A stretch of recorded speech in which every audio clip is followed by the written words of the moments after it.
Hello everyone, I'm Darshana. So in this video I thought of extending from the previous video that I did on epistemological anarchy, and what I wanted to highlight in that video was that yes, there's a philosophical basis for the idea of epistemological anarchy, but one of the key problems there is it can lead to social and political anarchy, because if you don't believe that you can build consensus or have any dialogue with among different cultures or different civilizations or even different individuals, then you ultimately have to resort to power, right, to resolve any conflict, because one of the functions of knowledge is to resolve conflict through discussion, right? So if you don't believe that uh, uh, different parties can engage in some dialogue and arrive at certain consensus, uh, the only way that is left to resolve conflict is to use power. It may be direct violence, it could be government coercion or something like that, but ultimately it's power, right? So all that remains is power, because there's no truth. So that is one end of it. The other end is, as a solution that is proposed, is to have an objective reality, an objective hierarchy of knowledge, where you accept science as the objective knowledge or closer to objective knowledge, and everything else is considered inferior. All the other subjective experiences or other knowledge systems are considered inferior to it. So that's the other alternative that is present. So the problem with that is, of course, there's a you can bring up some certain philosophical arguments against that, because ultimately we know all knowledge is relative to our minds, and mind is a relative phenomenon. So there's a philosophical uh, problem that can arise with the notion of an objective truth. The other problem is it can sort of suppress other knowledge systems which may have their own functions and utilities, right? So because every knowledge is some kind of an outcome of certain human experience, right?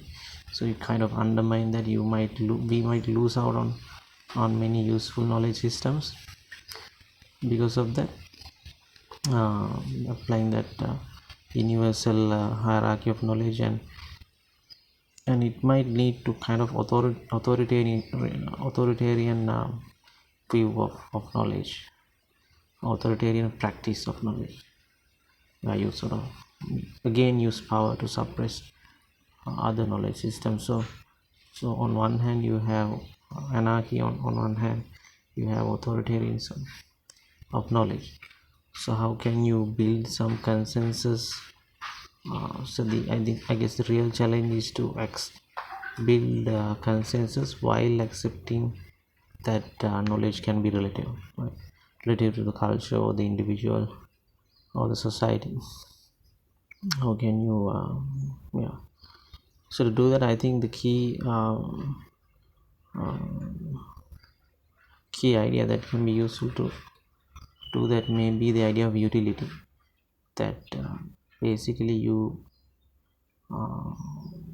you can build in a given context, you can come up with a hierarchy of knowledge based on their utility, right?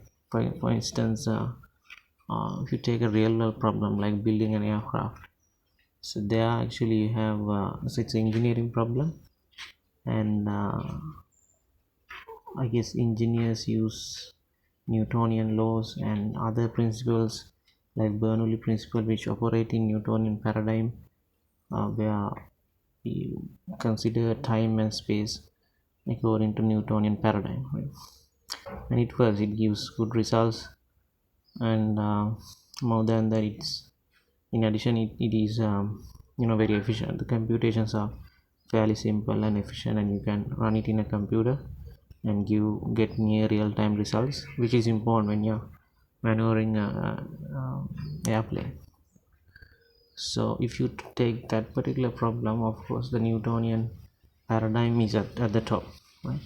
Even though Einsteinian paradigm may be sort of universally more true, because certain celestial objects, the motion of certain celestial objects, or any celestial object for that matter, you cannot correctly predict using the Newtonian laws or Newtonian paradigm. So in that sense, Newtonian laws, you can say that it's incorrect to a certain extent, but in that given context of building or maneuvering a aircraft, Newtonian paradigm is above the Einstein's paradigm, because Einstein's laws might be applied there, but it might be kind of an overkill, and it might the computational cost will be very high. So you have to do a lot of computation, and that may not be practical with the aircraft, because the computers, they have limited time to do the computation. So if you take all those things into account, the utility of the Newtonian paradigm is high in that particular, for that particular problem, in that particular context. So we can see that even within science, certain paradigms come on top in different contexts because of their utility, purely because of their utility in the. So accuracy of the predictions may be one aspect of the utility, but there are other aspects as well. So like that, we can explain how there are multiple coexisting paradigms in science, in physics, to explain quantum particles. You can use quantum paradigm to explain the motion of solar systems and all that. You can use Einstein's paradigm, and to build the aircraft, you can use the Newtonian paradigm, right? So what is key there is there is in each of those contexts, there is a hierarchy of knowledge even within science, based on how the utility of each paradigm, right? So that is within science. I mean, we can, I guess, extend that idea to different knowledge systems as well. So maybe in medicine, maybe for certain chronic illnesses, maybe traditional Chinese medicine or TCM or Ayurveda might have some utility, or it could be more effective than, I guess, certain Western treatments, because with chronic illnesses, usually you basically have to manage the symptoms with certain drugs in Western medicine, and that can sometimes lead to long-term adverse effects and so on. That can happen in any medical system, but I guess there could be situations where a so-called alternative medical system has more utility, right, in a given context. Maybe with acute conditions like emergency care, maybe Western medicine or modern medicine may have more utility, right, more applicability. So I guess we can generalize that idea of utility, context specific utility, and context specific hierarchies of knowledge into multiple knowledge systems as well.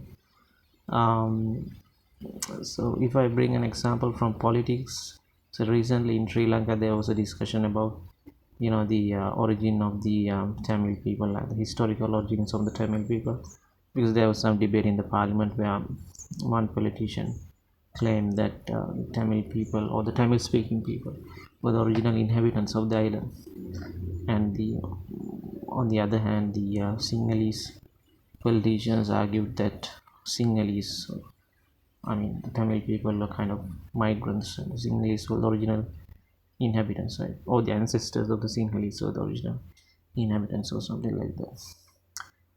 So that in the Sri Lankan context, that has very real political ramifications, because there has been a separatist movement, and in some sense there still is a separatist movement in Sri Lanka. But I mean, if you take aside the political implications, even from a anthropological point of view, it's an interesting problem. What is the historical origins of each and every ethnic groups in Sri Lanka, or in any country for that matter? Because in any country there's some kind of separatist or some kind of a movement like that, maybe in Israel and Philistine. All these countries, there are debates about the origins of different ethnic groups, right? or different nationalities or ethnic groups. So so in that particular problem, if we take that particular problem, so how can you resolve that problem? Through dialogue. One way to do that is to use some kind of knowledge system. So in modern science, there's different knowledge systems, like different subject domains, like in biochemistry you have DNA analysis, you have linguistics, right?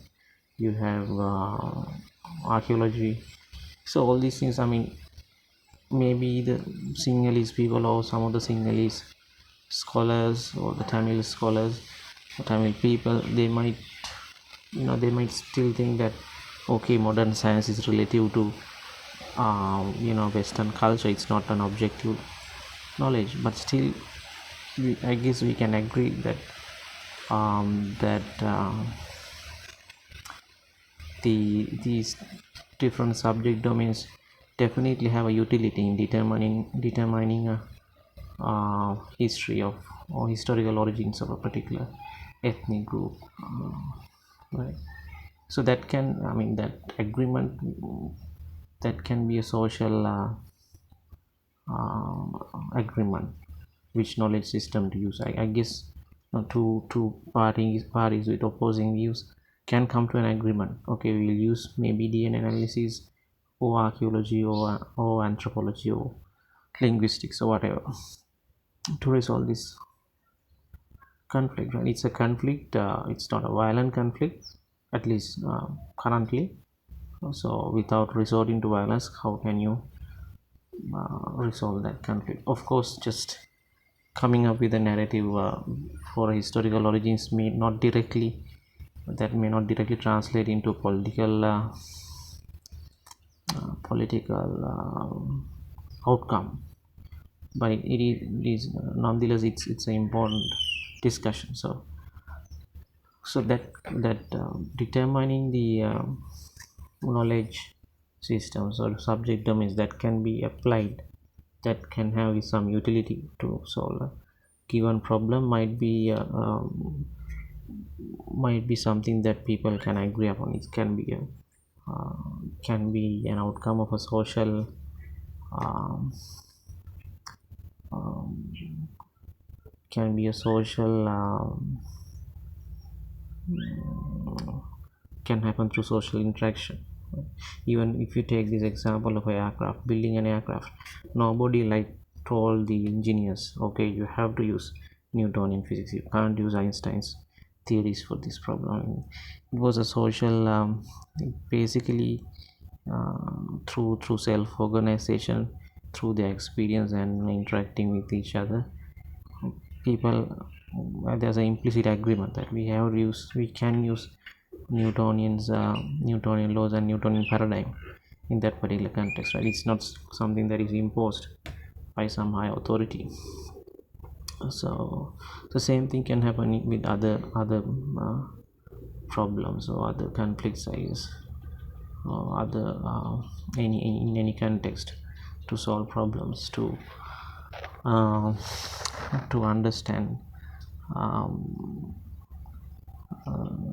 or to resolve conflicts, and even to just to understand how things operate, right? So for example, in quantum mechanics, the idea is to understand how the quantum world works, right?